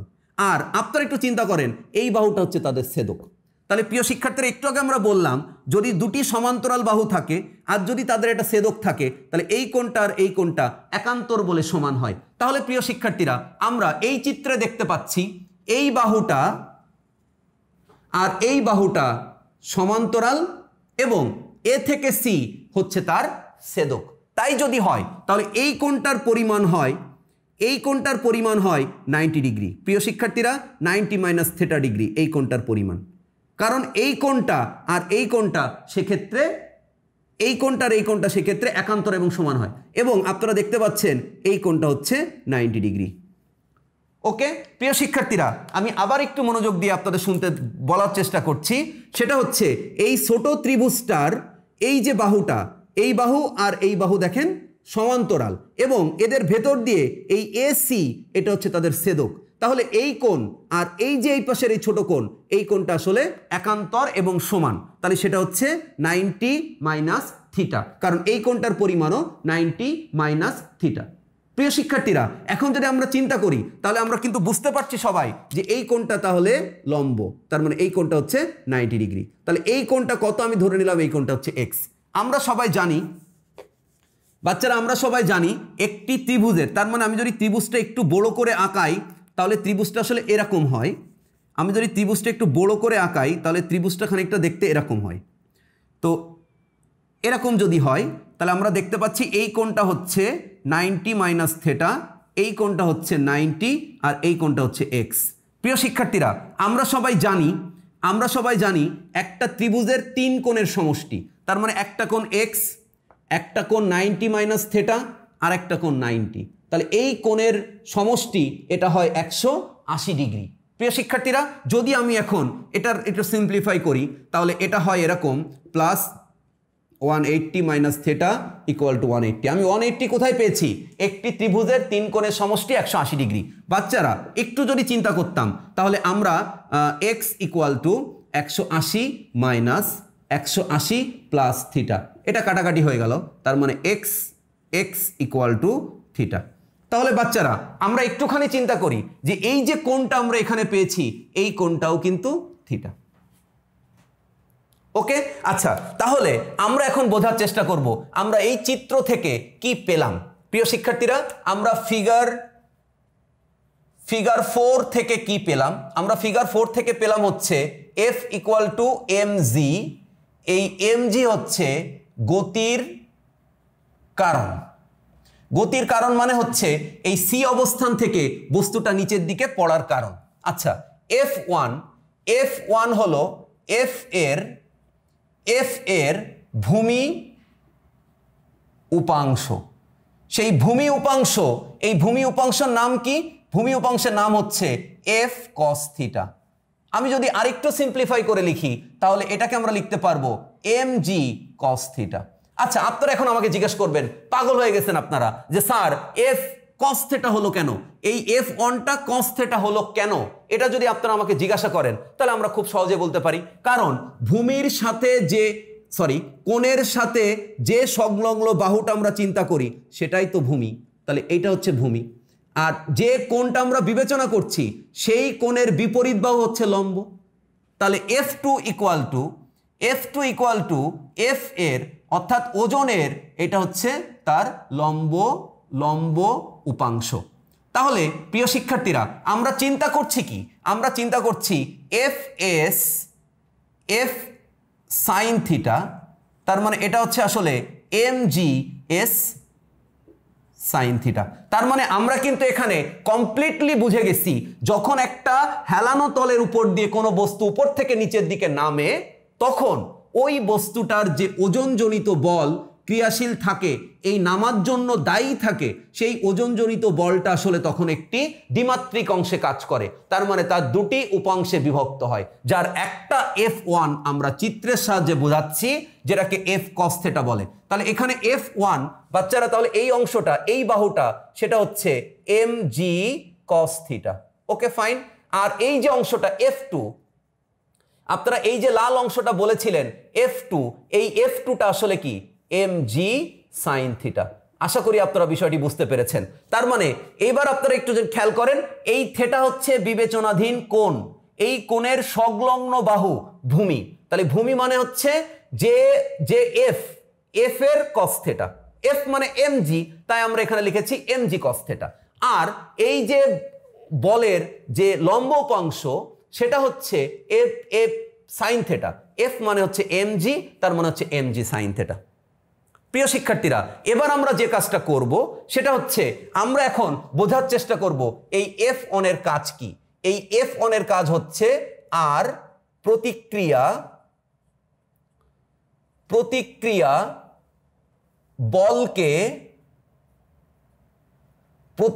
বলকে কমানো, ঠিক আছে? আর F2 এর কাজ কি? F2 এর কাজ হচ্ছে সরণ। প্রিয় শিক্ষার্থীরা, আপনারা একটুখানি খেয়াল করতে পারছেন সবাই যে আমাদের এই যে তল এসি, সে কিন্তু একটা প্রতিক্রিয়া বল দেয় উপরের দিকে, ঠিক আছে? যে প্রতিক্রিয়া বলকে আমরা আর দ্বারা প্রকাশ করে থাকি। তাহলে হেলানো তলে যখন বস্তুটি নামছে তখন তার দুটো উপাংশ mg cos থিটা, যেটা কি করে? যেটা আর প্রতিক্রিয়া বলকে কমিয়ে দেয়, আর আরেকটা হচ্ছে mg sin থিটা, যেটি সরণ ঘটায়। প্রিয় শিক্ষার্থীরা, আশা করি এই পর্যন্ত সবাই বুঝতে পেরেছেন। আচ্ছা প্রিয় শিক্ষার্থীরা, তাহলে আমরা যে বিষয়টা নিয়ে কথা বলছিলাম তার সামান্য একটু রিক্যাপ। আবার আমরা একটি বস্তুকে এ অবস্থান থেকে সি অবস্থানে উঠালাম। আচ্ছা, আমি সি অবস্থানে যখন উঠিয়েছিলাম তখন বিভব শক্তির মান পেয়েছিলাম mgh। আপনাদের মনে আছে আমরা তখন সি অবস্থানে ইপি ইকুয়াল টু mgh পেয়েছিলাম। আমরা এখন বোঝাতে চাই যে যদি আমি সি অবস্থান থেকে বস্তুটা ছেড়ে দেই তাহলে এই এসি এর যে কোনো বিন্দুতে বিভব শক্তির মান ইপি ইকুয়াল টু mgh হবে কি হবে না। আমরা কোনো একটি মুহূর্তে সি থেকে এ অবস্থানে পৌঁছানোর কোনো একটা মুহূর্তে বস্তুটাকে চিন্তা করছি এবং বস্তুটি এই অবস্থানে আছে, চিত্রের অবস্থানে। আচ্ছা, আমরা খুঁজে বের করার চেষ্টা করেছিলাম এই বস্তুটি সি থেকে নিচের দিকে কেন নামছে। আমি তো কোনো বল প্রয়োগ করিনি। তখন আমাদের কাছে তার উত্তর হলো ওই বস্তুটা অভিকর্ষ বলের প্রভাবে ওজনজনিত বলে পড়ছে। তখন আমরা বললাম ওজন সেটা একটা ভেক্টর রাশি। তাহলে ভেক্টর রাশিটা যদি সমতলে থাকে, একমাত্রিক তলে, তাহলে তার কোনো উপাংশ থাকে না। কিন্তু এখানে তো সে হেলানো তলে নামছে, তার মানে হেলানো তলটা কিন্তু আসলে দ্বিমাত্রিক। আপনারা বলবেন স্যার বিশ্বাস করি না। যদি আমি এই চিত্রটা যদি একটু এভাবে আঁকানোর চেষ্টা করি তাহলে আপনি দেখেন এইটা সেই হেলানো তল না। তাহলে এটা কয় মাত্রিক? এক্স অক্ষ বরাবরও আছে, ওয়াই অক্ষ বরাবরও আছে। তাহলে এই হেলানো তলটা কয় মাত্রিক? দ্বিমাত্রিক। এখানে এটা উল্টোভাবে আঁকা হয়েছে। ওকে, তাহলে আমরা বুঝতে পারছি এই হেলানো তলটা দ্বিমাত্রিক তল। ওকে, তাহলে এখানে mg ভেক্টর যদি দ্বিমাত্রিক হয় তাহলে সেটা কি mg থাকবে না বিভিন্ন উপাংশে বিভক্ত হবে? তখন আপনারা বললেন বিভিন্ন উপাংশে বিভক্ত হবে। তখন আমি কি করেছি, আমি ওই তলের সাথে লম্বভাবে একটা উপাংশ চিন্তা করেছি। আমরা তাই করি। আপনারা দেখেন এখানে যে সরণ, এই ভূমির সাথে লম্ব হচ্ছে একটা উপাংশ যেটা হচ্ছে সাইন থিটা। দেখেন এটা 90 ডিগ্রি ভূমির সাথে। আর দেখেন আরেকটা উপাংশ আমরা চিন্তা করি যেটা হচ্ছে সমান্তরাল উপাংশ। তাহলে আমরা সমান্তরাল উপাংশ দেখেন এখানে কস থিটা। আমরা ঠিক এভাবেই এখন চিন্তা করেছি যে এখানে একটা সমান্তরাল উপাংশ নিয়েছি, যে তলের উপরে আছে তার সমান্তরাল একটা উপাংশ f2 আর তার লম্ব একটা উপাংশ f1। আমরা খুঁজে বের করার চেষ্টা করেছিলাম f1 কত আর f2 কত। f1টাও কি mg না f2টাও কি mg? না, আমরা দেখলাম f1 বা f2 শুধু mg না, এর সাথে সাইন থিটা বা কস থিটা আছে। কিন্তু আমাদের একটা বিশাল প্রবলেম তৈরি হয়ে গেল। কি প্রবলেম? আমরা তো জানতে পারছি না যে f1 সাইন থিটা নাকি f2 কস থিটা। তখন আমরা চিন্তা করলাম এটা আমরা কিভাবে জানতে পারি। তখন আমরা বললাম যদি আমরা এই কোণটা জানতে পারি তাহলে আমরা সেটা পেয়ে যাব। এই কোণটা খুঁজে বের করার জন্য আমরা এই ছোট্ট যে ত্রিভুজটা আছে এখানে, তার মানে এটা হচ্ছে ও, এটা হচ্ছে এই বিন্দুটার নাম দিলাম পি, এই বিন্দুটার নাম দিলাম হচ্ছে কিউ। তাহলে এই ও পি কিউ যে ত্রিভুজটা, এই ত্রিভুজটার পি কোণ, এই ত্রিভুজটার পি কোণ আমরা দেখলাম 90 মাইনাস থিটা। কেন পি কোণটা 90 মাইনাস থিটা? কারণ এই যে ও পি বাহুটা আর সিবি বাহুটা সমান্তরাল এবং এসি এই সমান্তরাল দুটি বাহুর ছেদক। যদি সমান্তরাল দুটি বাহুর ছেদক হয় তাহলে এই কোণ আর এই কোণ একান্তর এবং সমান। তার মানে আমরা সবাই জানি যদি এটা সমান্তরাল হয়, যদি এটা ছেদক হয়, এই কোণ মানে পি কোণ আর এই কোণ মানে এই 90 মাইনাস থিটা, এটা একান্তর এবং সমান, তাই এটা 90 মাইনাস থিটা। আচ্ছা, আমরা কিউ কোণ, এখানে কিউ কোণটা আমরা অলরেডি বুঝতে পেরেছি, ওই তলের উপরে কিউ কোণটা কিন্তু 90 ডিগ্রি। ওকে, আচ্ছা, আর এই থিটাটার পরিমাণ আমরা ধরেছি, যেটা আমরা নির্ণয় করব ও, এই ও কোণের পরিমাণ আমরা ধরেছিলাম এক্স। আমরা জানি ত্রিভুজের তিন কোণের সমষ্টি 180 ডিগ্রি। আমরা সেখান থেকে এক্স বের করলাম যে এক্স ইকুয়াল টু থিটা। তার মানে এই হেলানো কোণ থিটা আর এই কোণ থিটা। তাহলে আমরা জানি বিবেচনাধীন কোণ, অর্থাৎ আমরা তো হেলানো তলের জন্য এই থিটা কোণকেই বিবেচনা করছি, তাই তো? তাহলে এই থিটা কোণ এই থেটা কোণ, এখানে থেটা কোণ বিবেচনাধীন কোণ, তাহলে তার সংলগ্ন কোণ সংলগ্ন বাহু হচ্ছে ভূমি, তার মানে আমরা বুঝে ফেললাম F1 হচ্ছে ভূমি উপাংশ। আর ওই বাহুর যে বিপরীত বাহু সেটা হচ্ছে F2। দেখেন আমরা এই সমান্তরাল F2 কে আমরা এইখানে কি করেছি, প্রতিস্থাপন করেছি, আর এটা এই F2 আর এই F2 সমান্তরাল এবং সমান, তাহলে কোণের বিপরীত বাহু হচ্ছে লম্ব, তাই আমরা বলেছি F2 হচ্ছে লম্ব উপাংশ। আচ্ছা, F2 যদি লম্ব উপাংশ হয় তাহলে আমরা এই চিত্র থেকে একটি ডাটা সংগ্রহ করেছি, কি সেটা হলো এই বস্তুটার মধ্যে যে লব্ধি বলটা ক্রিয়াশীল আছে এই অবস্থানের জন্য, অর্থাৎ এই অবস্থানটার নাম দিলাম মনে করেন জেড অবস্থান। তাহলে এই জেড অবস্থানে mg, এই mgটা হচ্ছে গতির কারণ, গতির সৃষ্টির কারণ, তার মানে সি থেকে এই এর দিকে পড়ার বা হেলানো তলে পড়ার কারণ হচ্ছে F = mg। ওকে, আচ্ছা এবার আমরা বলছি উপাংশ F1, F1 কে, F1 হচ্ছে F মানে হচ্ছে mg এর ভূমি উপাংশ, তাহলে ভূমি উপাংশ হচ্ছে F cos থিটা, F মানে হচ্ছে mg, তাই এটাকে লিখেছি mg cos থিটা। আমরা তো আগেই জানি যে ভূমি হচ্ছে F cos থিটা বা mg cos থিটা বা v cos থিটা, যে সরণ তার cos থিটা হচ্ছে ভূমি। আচ্ছা, F2 একটু আগেই তো আমরা বুঝে ফেলেছি এটা লম্ব, কারণ সংলগ্ন বা বিবেচনাধীন কোণের বিপরীত বাহু ভূমি, তাহলে F2 হচ্ছে F এর লম্ব উপাংশ, যেটা F sin থিটা মানে mg sin থিটা। ওকে, আমরা এবার বলছি তাহলে এই ঘটনাটিতে mg cos থিটা এর কাজ কি? mg cos থিটা, দেখেন এই তল, যে তলের উপর দিয়ে বস্তুটা পড়ছে হেলানো তলের সাথে লম্ব, আর হেলানো তল ওই বস্তু, যে বস্তুটা নিচের দিকে পড়ছে তাকে বিপরীত দিকে একটি প্রতিক্রিয়া বল দিচ্ছে। তাহলে mg cos থিটা আর প্রতিক্রিয়া বল কাটাকাটি হয়ে যাচ্ছে, কারণ এটা বিপরীত এবং সমান, কাটাকাটি হয়ে যাচ্ছে। তাহলে কোন অংশটা এর সরণ অর্থাৎ নিচের দিকে নামতে সহযোগিতা করছে, সেটা হচ্ছে mg sin থিটা। প্রিয় শিক্ষার্থীরা, তাহলে আমরা বুঝতে পারছি এখানে F cos থিটা বা mg cos থিটার কাজ হচ্ছে প্রতিক্রিয়া বলকে কমিয়ে দেওয়া, এটা হচ্ছে ওর কাজ। আর F2 mg sin থিটা এর কাজ হচ্ছে ওই বস্তুটার সরণ ঘটানো।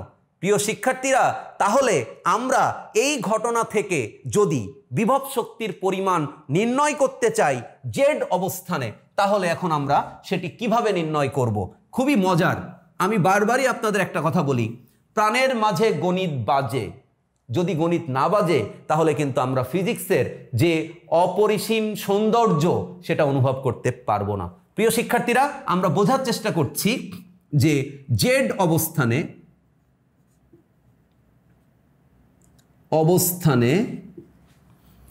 বিভব শক্তি বা অভিকর্ষজ বিভব শক্তি, এটা সব থেকে ভালো হবে, সেটাই অভিকর্ষজ বিভব শক্তি ইপি ইকুয়াল টু কত? আপনারা বলবেন ইপি মানে হচ্ছে বল ইনটু সরণ।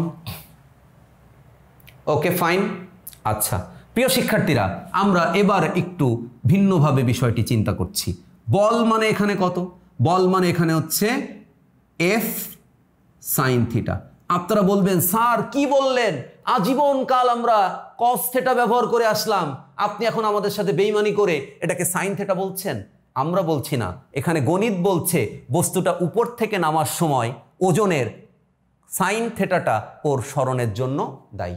ওকে, তাহলে F sin থিটা ইন্টু সরণ হচ্ছে, আচ্ছা সরণ হচ্ছে, আপনারা এইচ বলবেন না আমি জানি, সরণ হচ্ছে AC। আচ্ছা, এখানে আমরা একটুখানি আলোচনা করে নিতে চাই যে গুরুত্বপূর্ণ বিষয়টি, সেটি হলো এই বস্তুটা কোথা থেকে কোথায় আসছে, টোটালটা সে আসলে এ থেকে সি বরাবরই নামতে চাই। তাহলে আমরা এখানে এফ মানে হচ্ছে mg, এটা হচ্ছে সাইন থেটা ইন্টু এসি, আমরা এটাকে সাজায় লিখি mg এসি সাইন থেটা। আচ্ছা প্রিয় শিক্ষার্থীরা, আসেন আমরা একটু সাইন থেটার ঘটনাটা খেয়াল করি। সাইন থেটা মানে হচ্ছে লম্ব বাই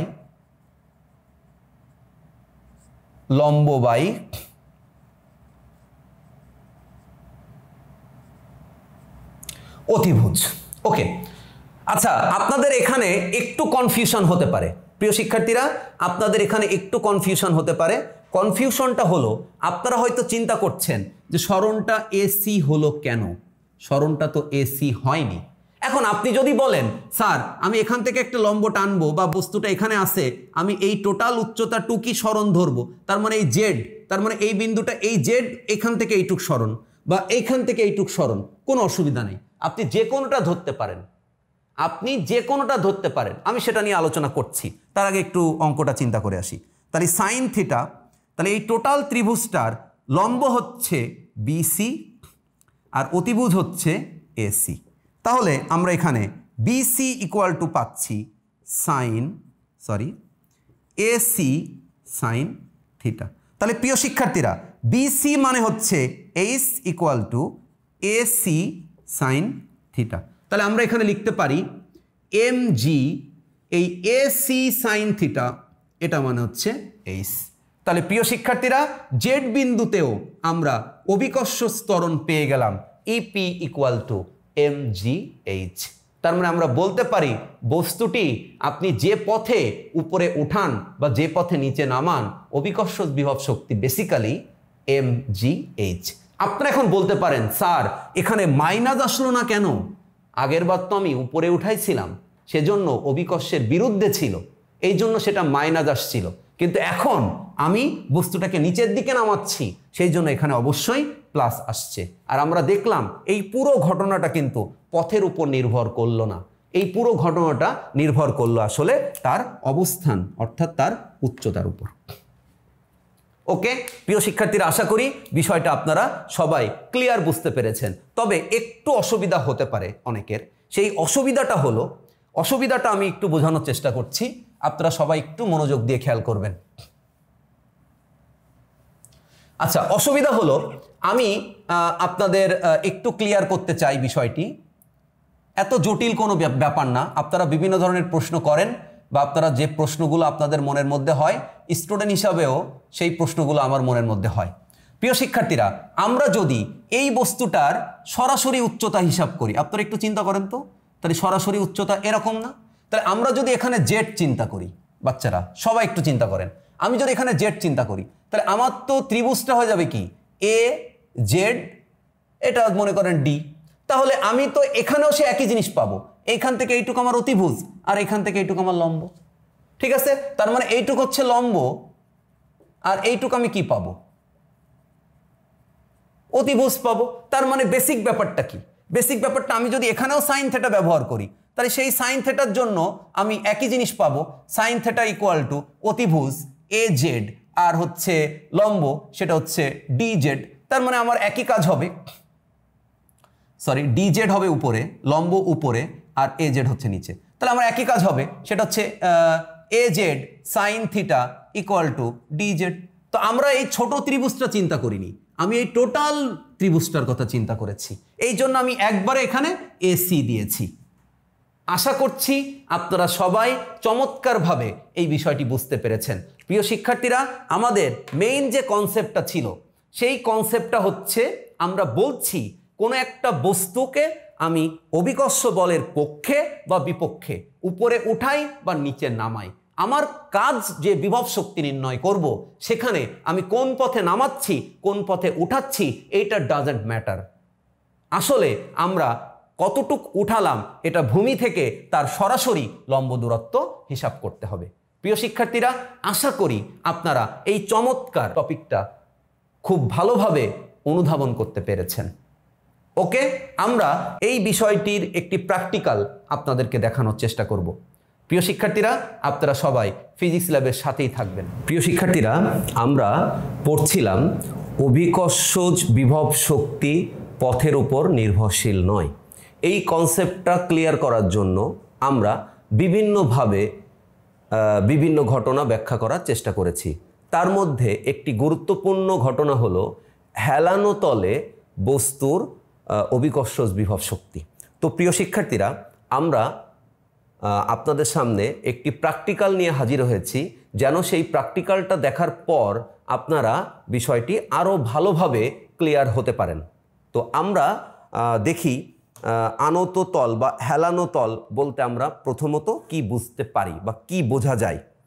তো প্রিয় শিক্ষার্থীরা, আমরা আপনাদেরকে হেলানো তল বোঝানোর জন্য একটি পরীক্ষণীয় বস্তু বা অ্যাপারেটাস তৈরি করেছি সম্পূর্ণ নিজস্ব প্রযুক্তিতে। তো প্রিয় শিক্ষার্থীরা, আমরা প্রথমে একটু ব্যাখ্যা করতে চাচ্ছি যে তলটা আপনারা দেখতে পাচ্ছেন, এই তলটা একটি সমতল এবং এই তলটাকে আমরা বলছি এটা একটা ঘর্ষণ মুক্ত তল। আমরা এই রকম সমতলে কোনো একটি বস্তু যদি রাখি, তাহলে এই বস্তুটির ওজনজনিত বল নিচের দিকে ক্রিয়াশীল থাকবে এবং বস্তুটির যে তল আমাদের বস্তুটির উপরে যে তলের উপরে বস্তুটি রেখেছি, সেই তল বস্তুর ওজনের বিরুদ্ধে একটি প্রতিক্রিয়া বল দিবে। এটা আমরা সবাই জানি। আমরা মাটির উপরে দাঁড়ালে আমাদের ওজন পৃথিবীর কেন্দ্রের দিকে, কিন্তু মাটির পৃষ্ঠ আমাদেরকে উপরের দিকে একটি প্রতিক্রিয়া বল দেয়। প্রিয় শিক্ষার্থীরা, এখানে ওজনজনিত বল আর প্রতিক্রিয়া বল সমান হওয়ার কারণে বস্তুটির ভিতরে কোনো গতি সৃষ্টি হচ্ছে না। আপনারা যদি এখন প্রশ্ন করেন যে কেন গতি সৃষ্টি হচ্ছে না, তাহলে আমরা বুঝতে পারবো যে গতি সৃষ্টি হলে এটা হয় ভিতরের দিকে ঢুকে যেত, তা না হলে প্রতিক্রিয়া বল যদি বেশি হতো তাহলে এটা এর উপরে ড্রপ খেত। তাহলে যদি এখন কিছুই হচ্ছে না, কোনো গতি নাই, তার মানে এর ওজন এবং এই পৃষ্ঠ দ্বারা, অর্থাৎ যে তলের উপরে বস্তুটিকে রেখেছি সেই তলের প্রতিক্রিয়া বল সমান এবং বিপরীত। প্রিয় শিক্ষার্থীরা, তাহলে এক্ষেত্রে তার বিভব শক্তি শূন্য, এক্ষেত্রে তার দ্বারা কোনো সম্পাদিত কাজ হয়নি। আচ্ছা, তো প্রিয় শিক্ষার্থীরা, এখন আমরা একটি হেলানো তল তৈরি করার চেষ্টা করছি।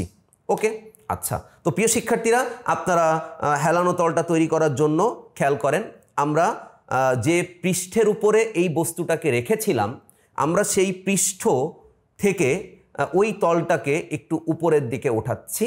আপনারা আশা করি খেয়াল করতে পারছেন। আমরা এই যে তলটি আমরা এখানে রাখলাম, অর্থাৎ ভূমি থেকে একটু উপরে উঠাইছি এবং ভূমির যে সমান্তরাল, সেই সমান্তরাল তলের সাথে এই যে বস্তুটা, যে হেলানো তল হিসাবে যাকে ব্যবহার করছি, তার মধ্যবর্তী একটি কোণের সৃষ্টি হয়েছে। ঠিক আছে, আমরা থিওরি পড়ার সময় দেখেছিলাম যে থিটা একটি কোণ ছিল, এইটা সেই থিটা কোণ। হেলানো তল এবং ভূপৃষ্ঠের সাথে একটি উৎপন্ন কোণ, আমরা সেই কৌণিক কারণে আমরা বুঝতে পারছি বস্তুটাকে ভূমির সমান্তরাল অবস্থা থেকে বা ভূমি থেকে তাকে h মিটার উচ্চতায় উঠানো হয়েছে এবং ভূপৃষ্ঠের সাথে ওই হেলানো তলটা এখানে থিটা ডিগ্রি কোণ করে রয়েছে। ঠিক আছে, তাহলে এই হেলানো তল তৈরি করার জন্য আমাদের এই পরীক্ষণীয় বস্তুটার খুব চমৎকার একটি সিস্টেম আছে। এটাকে লক দিয়ে এখানে এভাবে আটকে রাখা যায়। প্রিয় শিক্ষার্থীরা, তাহলে আমরা সবাই দেখতে পাচ্ছি আমরা একটা হেলানো তল তৈরি করে ফেলেছি। ওকে, আচ্ছা প্রিয় শিক্ষার্থীরা, এই হেলানো তলের উপর আমি এখন ওই বস্তুটা রাখবো। এই বস্তুটাকে যখন আমি সমতল পৃষ্ঠের উপরে রেখেছিলাম, তখন তার উপরে কোনো বাহ্যিক বল প্রয়োগ করিনি, তার উপরে শুধুমাত্র ওজনজনিত বল ক্রিয়াশীল ছিল। কিন্তু সেই ওজনজনিত বল ওই বস্তুর মধ্যে কোনো প্রতিক্রিয়া তৈরি কোনো গতি তৈরি করতে পারেনি। কেন পারেনি? কারণ পৃষ্ঠ দ্বারা প্রতিক্রিয়া আর ওজন সমান এবং বিপরীত হওয়ার কারণে। আমরা একইভাবে যে হেলানো তলটা তৈরি করলাম, সেই হেলানো তলের উপরে ওই সেম ভরের বস্তুটিকে আবার রাখবো। প্রিয় শিক্ষার্থীরা, বস্তুটিকে হেলানো তলের উপর রাখার পর আমি বস্তুটিকে ছেড়ে দিতে চাই মুক্তভাবে। তাহলে আপনারা দেখেন বস্তুটি কিন্তু নিচের দিকে পড়ছে। তার মানে এখনো খেয়াল করেন, এই বস্তুটির উপরে ওজন ছাড়া অন্য কোনো বল ক্রিয়াশীল নেই। আমি জাস্ট মুক্তভাবে ছেড়ে দিচ্ছি, বস্তুটা নিচে এসে পড়ছে। এবং যে তলের উপর দিয়ে পড়ছে তার সাথে বস্তুর পৃষ্ঠের কোনো ঘর্ষণ নেই বলে আমরা বিবেচনা করছি। তাহলে প্রিয় শিক্ষার্থীরা আমরা বুঝছি এই বস্তুটা প্রাথমিক অবস্থান থেকে যে নিচের দিকে পড়ছে, এক্ষেত্রে বস্তুটার উপর শুধু তার ওজনজনিত বল অর্থাৎ অভিকর্ষ বল ক্রিয়াশীল। ওকে, ফাইন। আচ্ছা, এখন প্রশ্ন হলো, যখন সে সমতল পৃষ্ঠের উপরে ছিল তখন তার উপরে কোনো গতি হয়নি, তার মানে তার ওজনজনিত বলটার পুরোপুরিটাই ওই প্রতিক্রিয়া বল, পৃষ্ঠের প্রতিক্রিয়া বল ঠেকাতে ব্যবহৃত হয়ে গেছে। তাহলে এখন সে গতিশীল হচ্ছে কেন? আমরা বুঝতে পারছি যখন একটি তলে কোনো বস্তু সমতল পৃষ্ঠের উপরে থাকে তখন সে একমাত্রিক তলে অবস্থান করে, আর যখন এভাবে হেলানো তল তখন আমরা এক্স অক্ষ ভূমি সমান্তরাল, ওয়াই অক্ষ লম্ব, তার মানে আমরা বুঝে ফেলি এই তলটা এখন দ্বিমাত্রিক তলে আছে। তার মানে এখানে যে ওজনজনিত বলটা ক্রিয়াশীল, সেই ওজনজনিত বলটা কিন্তু একদম সমতলে যখন থাকে, প্রিয় শিক্ষার্থীরা, যদি এটা একটা সমতল হয় তাহলে সমতলের উপরে যদি এটা থাকে তাহলে আপনারা সবাই খেয়াল করতে পারছেন এর ওজনটা কিন্তু সরাসরি নিচের দিকে ক্রিয়াশীল। আপনারা দেখতে পাচ্ছেন এর ওজনটা কিন্তু সরাসরি নিচের দিকে ক্রিয়াশীল থাকে। কিন্তু যখনই এটা হেলানো তল থাকবে, তলটা যেহেতু হেলে গেছে, আপনারা নিচে লাল কলমটি দেখতে পাচ্ছেন, তলটা হেলে যাওয়ার কারণে কলমটাও কিন্তু হেলে গেছে। তার মানে আপনারা খেয়াল করেন, যদি সে এক্স তলে থাকে, শুধুমাত্র একমাত্রিক তলে, তাহলে তার ওজনটা সরাসরি পৃথিবীর কেন্দ্রের দিকে কাজ করছে। ওকে, আর আমরা যখন তলটাকে একটু হেলাচ্ছি, অর্থাৎ হেলানো তল অর্থাৎ কাত করছি, তখন আমরা দেখতে পাচ্ছি এর ওজনজনিত বলটাও কিন্তু একটু হেলে গেছে। তাহলে প্রিয় শিক্ষার্থীরা, আমরা এখানে বলতে পারি যে ওজনজনিত বল যে এমজি, সেটি এই হেলানো তলে কিন্তু বিভিন্ন উপাংশে ভাগ হয়ে যাচ্ছে। তার মানে ওজন একটি ভেক্টর রাশি বিভিন্ন উপাংশে বিভক্ত হয়, বিভিন্ন অংশে বিভক্ত হয়। তাহলে প্রিয় শিক্ষার্থীরা, যে আলোচনাটা আমরা এখানে করার চেষ্টা করছি সেটি হলো, আমরা বস্তুটাকে পৃথিবীর পৃষ্ঠের উপরে রেখেছি, বস্তুটার উপরে ওজন এখন দুটি উপাংশে ভাগ হচ্ছে, যেহেতু এটা দ্বিমাত্রিক তল। ওকে, এখন আমাদের মূল যে জায়গাটা, আমরা তো বুঝে ফেলছি হেলানো তলে বস্তু গতিশীল হয়। আমার মূল যে টপিকটা বোঝানো, যে বেসিকটা আপনাদের ক্লিয়ার করা দরকার, সেটি হচ্ছে আমরা দেখেছিলাম হেলানো তলে কোনো বস্তুর ক্ষেত্রে ওজনজনিত বল দুটি বলে বিভক্ত হয়, দুটি উপাংশে বিভক্ত হয়। একটা হচ্ছে ভূমি উপাংশ mg cos θ, আমরা দেখেছিলাম সেটি তলের প্রতিক্রিয়া বলকে প্রশমিত করে। আর একটা দেখেছিলাম F2 মানে mg sin θ, যেটা হেলানো তলে গতির সৃষ্টি করে। প্রিয় শিক্ষার্থীরা, এই যে F1 আর F2 উপাংশে বিভক্ত হয়, সেটা কিভাবে আমরা নির্ধারণ করি, এটি আমার বোঝানোর বিষয়। তো প্রিয় শিক্ষার্থীরা, আমরা সবাই একটু আলোচনা করার চেষ্টা করছি। আমি এই তলের উপর দিয়ে যে বস্তুটা পড়বে, এই বস্তুটাকে আমি যদি আটকে দিতে চাই, যে আমি একে পড়তে দিব না, তাহলে কি করতে হবে একটু যদি চিন্তা করি। প্রিয় শিক্ষার্থীরা, যদি আমি একে পড়তে না দিতে চাই, তাহলে আমরা কমপক্ষে দুটো কাজ করতে পারি। কমপক্ষে আরো অনেক স্টেপ নেওয়া যায়, কিন্তু আমাদের দুটো উপাংশে বিভক্ত হওয়ার স্টেপটাই ব্যাখ্যা করব। তাই প্রথম স্টেপ কি হতে পারে? এই বস্তুটা যেদিকে গতিশীল হচ্ছে, অর্থাৎ উপর থেকে নিচের দিকে গতিশীল হওয়ার চেষ্টা করছে এই বস্তুটা, আর যেদিকে সে গতিশীল হওয়ার চেষ্টা করছে তার বিপরীত দিকে আমি একটা বল দিয়ে আটকে রাখছি। তাহলে এটা যদি আমি ছেড়ে দিই, তাহলে বস্তুটা কি হবে? নিচের দিকে পড়ে যাবে। তাহলে দেখেন, বস্তুটা যেদিকে গতিশীল হতে চাচ্ছে তার বিপরীত দিকে একটা বল প্রয়োগ করে তাকে থামানো যায়। এটা 1 নাম্বার। 2 নাম্বার হচ্ছে, আমি যদি এই তলের সাথে লম্বভাবে আমি একটা বল যদি এই রুবিক কিউবটার উপরে প্রয়োগ করি বা এই বস্তুটার উপরে প্রয়োগ করি, তাহলে দেখেন বস্তুটা কিন্তু গতিশীল হচ্ছে না। তাহলে প্রিয় শিক্ষার্থীরা, আপনারা খেয়াল করেন, যদি আমি এই বলটা শূন্য করে দিই, কোনো বল প্রয়োগ না করি, তাহলে কিন্তু আবার বস্তুটা গতিশীল হচ্ছে। তাহলে আমরা বলছি, আমরা কমপক্ষে সর্বনিম্ন দুটো ওয়েতে এই বস্তুটাকে তার গতির বিরুদ্ধে আটকে রাখতে পারবো। ওকে, আচ্ছা, এখন আপনারা খেয়াল করেন, একটা অংশ যেটা আমি প্রয়োগ করছি তার গতির যেদিকে গতিশীল হতে চাই তার বিপরীত দিকে, সেই বলটা দেখেন এই যে হেলানো তল তার সমান্তরালে। ওকে, আরেকটা যে বল আমি প্রয়োগ করছি, সেই বলটা আপনারা খেয়াল করেন, সেটা হচ্ছে এই তলের সাথে একদম লম্ব। তাহলে প্রিয় শিক্ষার্থীরা আমরা বুঝতে পারছেন যে আমরা এখানে দুটো বল প্রয়োগ করে আরো অনেক বল প্রয়োগ করে থামানো যায়।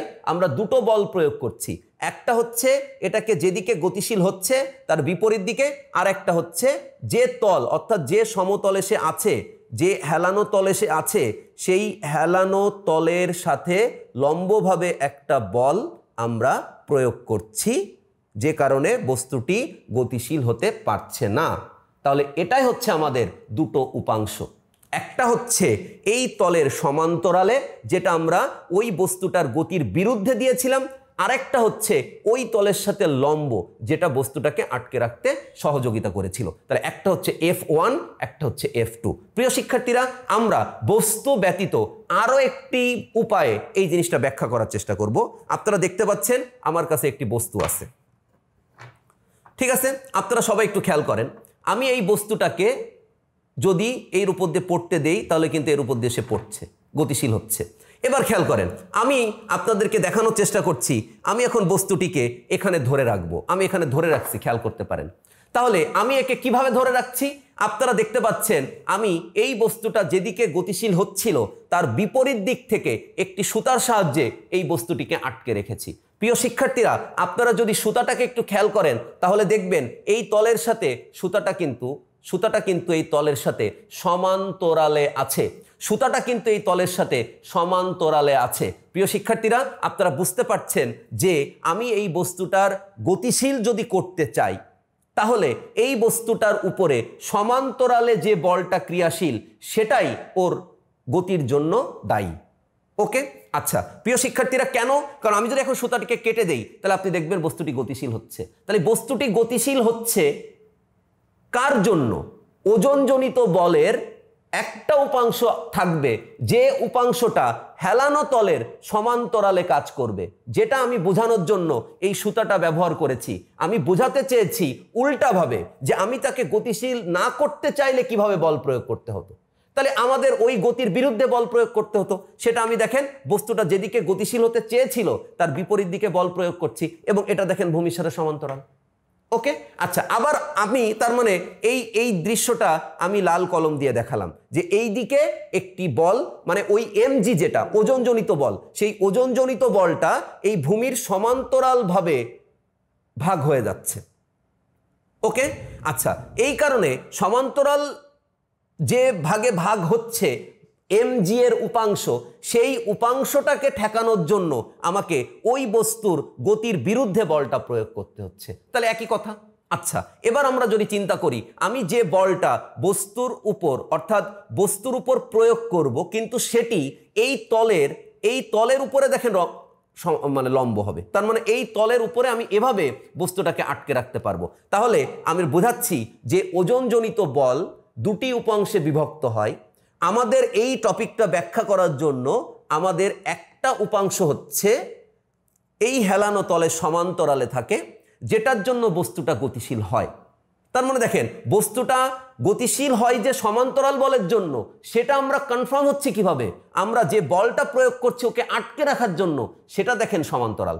তাহলে আমি কোনো বস্তুকে যদি আটকে রাখতে চাই তাহলে যে বল ক্রিয়া করছে তার বিপরীত দিকে আমাকে বল দিতে হয়। তার মানে এই বস্তুটা উপর থেকে নিচের দিকে পড়ছে, আমি তার বিপরীত দিকে বল প্রয়োগ করছি, এবং সেটা দেখেন ওই হেলানো তলে সমান্তরালে। তাহলে ওই বলের যে বলটা নিচের দিকে ওকে নিয়ে যাচ্ছে তার সমপরিমাণ বল যদি আপনি প্রয়োগ না করতে পারেন তাহলে কি আপনি এটাকে আটকে রাখতে পারবেন? অবশ্যই আপনি তাকে আটকে রাখতে পারবেন না। তার মানে আপনি খেয়াল করেন আমরা ঠিক উল্টাভাবে বুঝছি যে সে এই দিকে যেতে চাচ্ছিল, তাকে এই দিকে যেতে দেয়নি, তার উল্টা দিকে বল প্রয়োগ করছি। তার মানে তার ওই দিকে একটা সমপরিমাণ বল কাজ করছে যেটাকে ওই দিকে নিয়ে যেতে চাই, অর্থাৎ উপর থেকে নিচের দিকে নিয়ে যেতে চাই। তাহলে সেই বলটা কে? সেই বলটা হচ্ছে ওজনজনিত বলের mg sin θ। ওকে, আচ্ছা, আর একটা যে বলটা আমরা এভাবে নীল কলম দিয়ে যেটা প্রয়োগ করছি সেটা কি করছে? সেইটা এই যে পৃষ্ঠ হেলানো তল, এই হেলানো তলের উপর লম্ব। তার মানে যদি আমি এটা নিচ থেকে, আমার এই হেলানো তলের নিচ থেকে যদি চিন্তা করি প্রিয় শিক্ষার্থীরা, তাহলে বিষয়টি ঠিক এমন হয়। তার মানে আপনারা চিন্তা করেন এই যে ওজনজনিত যে বলটা mg sin θ, এটা এই কালো কলম যেটা mg sin θ, আর এটা হচ্ছে mg cos θ, মানে এই যে বলটা আমি প্রয়োগ করেছিলাম উপরে, সেই বলটা আসলে কাজ করছে এই তলের নিচ, এরকম নিচ বরাবর, তাই তো? তাহলে এই যে কালো কলম দিয়ে যে উপাংশটা আমরা চিন্তা করছি, এটা আসলে mg cos থিটা। তাহলে এই mg cos থিটা কি করছে? mg cos থিটা যে কাজটা করছে সেটা হচ্ছে এই যে তল, হেলানো তল, এই বস্তুটার উপর একটি প্রতিক্রিয়া বল দিচ্ছিল না উপরের দিকে, এই mg cos থিটার কাজ হচ্ছে ওই প্রতিক্রিয়া বল অর্থাৎ যে তলের উপর দিয়ে বস্তুটা পড়ছে ওই তল কর্তৃক বস্তুর উপর যে প্রতিক্রিয়া বল, সেই প্রতিক্রিয়া বলকে প্রশমিত করবে। তার মানে আমরা খুব সহজেই বুঝতে পারছি ওজনজনিত বল এখানে দুটো উপাংশে বিভক্ত হচ্ছে। নাম্বার 1 F1 হচ্ছে mg cos থিটা, যেটা ওই বস্তুর উপর অর্থাৎ যে তলের উপর দিয়ে সে পড়ছে সেই হেলানো তলের উপর লম্ব, সেই mg cos থিটাটা ওই হেলানো তলের প্রতিক্রিয়া বল যেটি বস্তুর উপর ক্রিয়াশীল আছে সেই প্রতিক্রিয়া বল আর কে প্রশমিত করার জন্য খরচ হচ্ছে।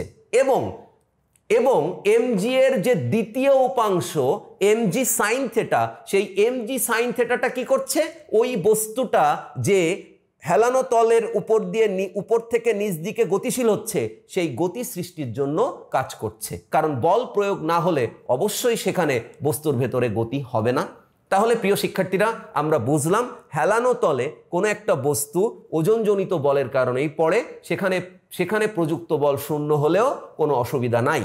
এবং আমরা অলরেডি প্রমাণ করেছি সে হেলানো তলে থাক বা যে পথেই সে পড়ুক না কেন, সে পথেই সে উপরে উঠুক না কেন, অভিকর্ষজ বিভব শক্তি হচ্ছে mgh।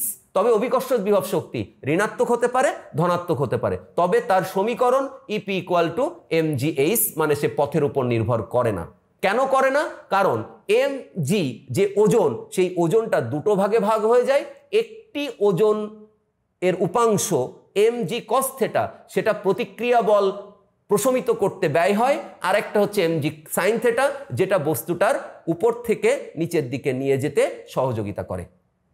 প্রিয় শিক্ষার্থীরা, এই ঘটনা থেকে আমরা আরো একটি জিনিস বুঝলাম, সেটা হচ্ছে আমার কোনো একটা বস্তু উপরে ওঠাতে বা নিচে নামাতে ওজনের বিপক্ষে যদি, মানে ওজনটাকে যদি কেউ কমিয়ে দেয়, তার মানে এই বস্তুটাকে আমি উপরে উঠাবো, তাহলে এই বস্তুটার ওজন ডিরেক্ট নিচের দিকে, তাহলে কেউ যদি এর ওজনটা একটু কমিয়ে দেয় তাহলে এটাকে উঠাতে আমার সহযোগিতা হবে। তার মানে খেয়াল করেন mg cos থিটা এই বস্তুটার ওজনকে প্রশমিত করছে, তার মানে mg sin থিটা দিয়ে খুব সহজেই আমি হেলানো তল দিয়ে কোনো বস্তু উপরে উঠাতে পারবো বা নামাতে পারবো। এই জন্য আমরা দেখি ট্রাক থেকে অনেক বড় বড় গাছের গুঁড়িকে নিচে নামাতে এরকম হেলানো তল ব্যবহার করে, বড় বড় তেলের ড্রামকে উপর থেকে নিচে নামাতে এরকম হেলানো তল ব্যবহার করে, এবং আমরা উপর থেকে যখন সিঁড়ি দিয়ে নামি বা নিচ থেকে যখন সিঁড়ি দিয়ে উপরে উঠি তখন সিঁড়িটাও এরকম হেলানো থাকে, খাড়া থাকে না। প্রিয় শিক্ষার্থীরা, আশা করি এই টপিকটা আপনারা প্র্যাকটিক্যালি বুঝতে পেরেছেন। ফিজিক্স ল্যাবের সাথে থাকার জন্য সবাইকে আন্তরিকভাবে ধন্যবাদ। আপনারা আমার চ্যানেলটি বেশি বেশি শেয়ার করবেন। আল্লাহ হাফেজ, সবাই ভালো থাকবেন, সুস্থ থাকবেন। All the best.